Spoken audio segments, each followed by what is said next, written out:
আপনারা জানেন আগামীকাল রাজ্যে আসছেন প্রধানমন্ত্রী নরেন্দ্র মোদী। 3টি মেট্রো রুটের উদ্বোধন করবেন তিনি। তার আগে পোস্ট করেছেন প্রধানমন্ত্রী নরেন্দ্র মোদী তৃণমূলের বিরুদ্ধে এই পোস্ট, যেখানে তিনি লিখছেন যে তৃণমূলের বিরুদ্ধে দিনে দিনে মানুষের ক্ষোভ বাড়ছে। পোস্ট করছেন প্রধানমন্ত্রী নরেন্দ্র মোদী। তিনি আরও লিখছেন যে বাংলার উন্নতির জন্য বিজেপির ওপরই ভরসা রাখছেন মানুষ। প্রধানমন্ত্রী নরেন্দ্র মোদী আগামীকাল বঙ্গ সফরের আগে এই পোস্ট করেছেন এক্স হ্যান্ডেলে। কাল বিহার এবং পশ্চিমবঙ্গের বিভিন্ন অনুষ্ঠানে যোগদান করব, এই দুই রাজ্যের উন্নয়নের গতিপথ ঠিক করতে বিভিন্ন অনুষ্ঠানে যোগদান করব বলে পোস্ট করছেন প্রধানমন্ত্রী। বাণিজ্য সংযোগের উন্নতি এবং মানুষের জীবনযাপন আরও সহজ হবে। কলকাতার মানুষের মধ্যে থাকতে পারা সবসময় আনন্দের, বলছেন প্রধানমন্ত্রী নরেন্দ্র মোদী। তিনি আরও লিখছেন, এই শহরের উন্নয়নের জন্য আমরা অত্যন্ত প্রতিশ্রুতিবদ্ধ। যোগাযোগ ব্যবস্থার উন্নয়নেই কাল প্রকল্পের উদ্বোধন।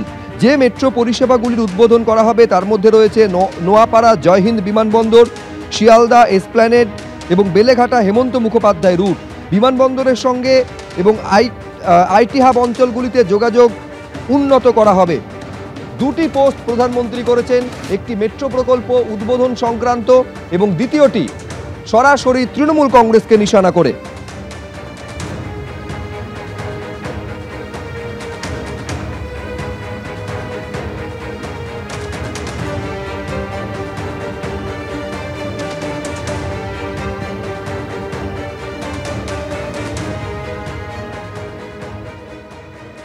কাল রাজ্যে প্রধানমন্ত্রী নরেন্দ্র মোদী আসছেন, কিন্তু তার আগে বিস্ফোরক দাবি করেছেন ক্রীড়ামন্ত্রী অরূপ বিশ্বাস। তিনি বলছেন ভারতীয় ফুটবল দলে নির্বাচনের ক্ষেত্রে বাঙালি বিদ্বেষ ধরা পড়েছে, বলছেন অরূপ বিশ্বাস।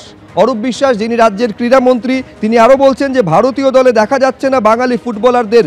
দাবি করছেন তিনি দেশে বাংলায় কথা বললেই হেনস্থা করা হচ্ছে। ভারতীয় ফুটবল দলে সুযোগ পাওয়ার ক্ষেত্রে একই অবস্থা বলে অভিযোগ অরূপ বিশ্বাসের। পর্যন্ত প্রিমিয়ার লিগে মাত্র 5 জন বাংলার ছেলে খেলতে পারতেন।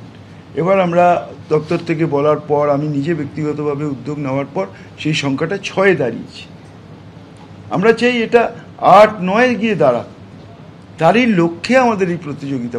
চিরকাল বঞ্চিত সর্বকেন্দ্রীয় সরকারও করছেন, তার সঙ্গে যারা যুক্ত রয়েছেন তারাও করছেন, কিন্তু কখনোই বাংলার প্রতিভাকে দমিয়ে রাখা যায়নি বা বাংলাকে কখনোই হারিয়ে দেওয়া যায়নি।